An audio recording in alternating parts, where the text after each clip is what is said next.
Ok, Epicenter, smo zdaj prišli k temu. Organizator Epicentra je bilo društvo Speed-C, ki je bila, ne vem, ali je bila neprofitna ali je bila profitna organizacija. Neprofitna organizacija, katere namen je bil kako promocija e-športa, ne samo preko dogodkov, kot so Epicenter, ampak je delal tudi različne druge projekte.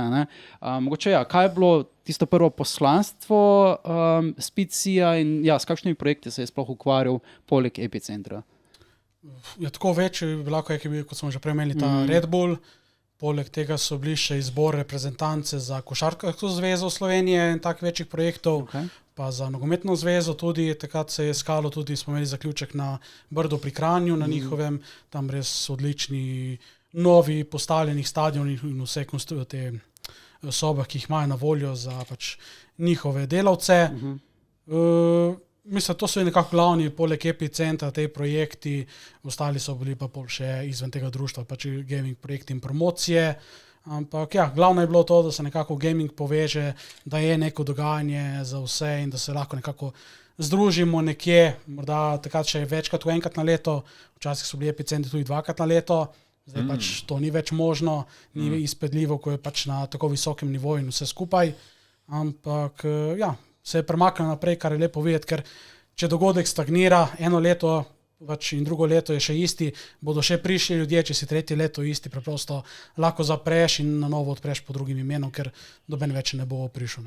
Kot neprofitna organizacija, neprofitno društvo, bi si mislil, da nekako glavnina prihodkov ali pa glavnina proračuna bi lahko prihajala iz nekih razpisov, ki bi jih država dajala za kulturne namene ali pa za športne namene, ampak gaming je malo čliki v Sloveniji, ker ni gaming ali pa e-šport ni tretiran ne kot kulturna vsebina, ne kot športna vsebina in takoj, ko se prijaviš na razpise ali za kulturo ali za šport, te nekako zavrnejo, sploh ko imaš ta sejemski del, stojnice in potem nekako si predstavljam, da tukaj je bila malo težava pridobiti neko fundacijo, ki bi držala društvo nad gladino. Kako ste se mogoče vi fundirali, da zadeva ni prešla v nek kaos pa smrt takoj po parih dogodkih, ko ste bili nekako 100% odvisni od sponzorjev?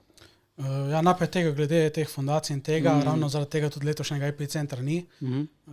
Probali smo s prijavo na mariborsko občino, da bi nekako pokrila to ceno dvorane, ki je res ogromna. In nažalost tega ni prišlo, ker ne vejo te kam te dati. In tudi na koncu športna blagajna, kulturna blagajna niso nekako polne v Sloveniji in tisto, kar imajo, ne bojo se odrekli in dali kar nekemu novemu obrazu na sceni.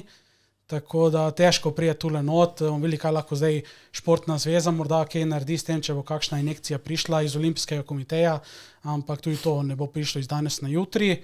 Včasih pa, tako kot večina teh projektov, živeli so iz strani dobre volje in lastnega žepa na koncu.